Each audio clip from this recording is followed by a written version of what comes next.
Mon billet, quand l'amnésie devient stratégie, sans Kabylie et le grand écart du RHTP.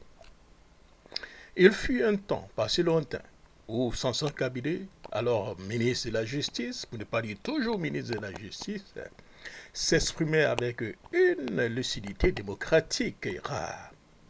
Devant donc l'Assemblée nationale, il affirmait clairement que la Constitution de 2016, amendée, rendait mathématiquement impossible une troisième candidature de M. Alassane Draman Ouattara. Je pourrais vous démontrer comment il lui sera impossible d'être candidat en 2020. Et vous savez, tous les exemples que vous avez pris, tous les pays dans lesquels les chefs d'État ont entendu se maintenir au pouvoir ont fait la réforme constitutionnelle avant les élections. Avant les élections. On fait la réforme constitutionnelle avant les élections, pas après. On fait sauter le verrou avant et on va aux élections. Et donc, je peux vous rassurer, je ne vais pas trahir ou bien violer la règle dictée par le député Seraka en cherchant à vous démontrer techniquement et juridiquement pourquoi cela est impossible. Mais je peux vous rassurer, monsieur le député, cela n'est pas vrai. La suite, nous la connaissons.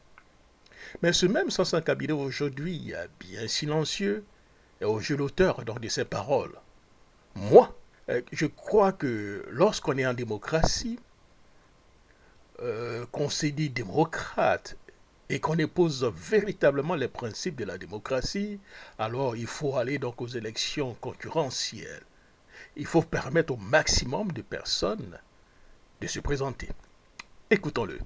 Moi, je crois que quand on est démocrate, et qu'on se dit démocrate, et qu'on épouse la démocratie, il faut qu'on aille à des élections concurrentielles.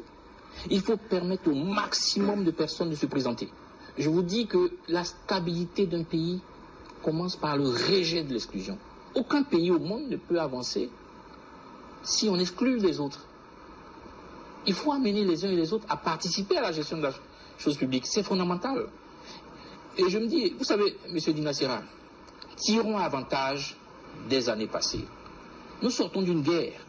On a oublié qu'en 2011, on était en guerre. Nous étions en guerre. Il faut tirer avantage du passé. Vous savez, il faut faire très attention. Les commissions électorales, lorsqu'on les politise, on les institutionnalise, on les rend dépendantes. Des mots forts, pleins de sagesse. Mais que reste-t-il de ses convictions aujourd'hui? Le RHTP, son parti, fait exactement l'inverse de ce qu'il prônait.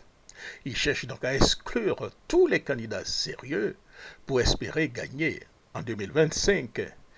Instrumentalise la justice, verrouille la commission électorale, monopolise les institutions et règne par la peur et la manœuvre.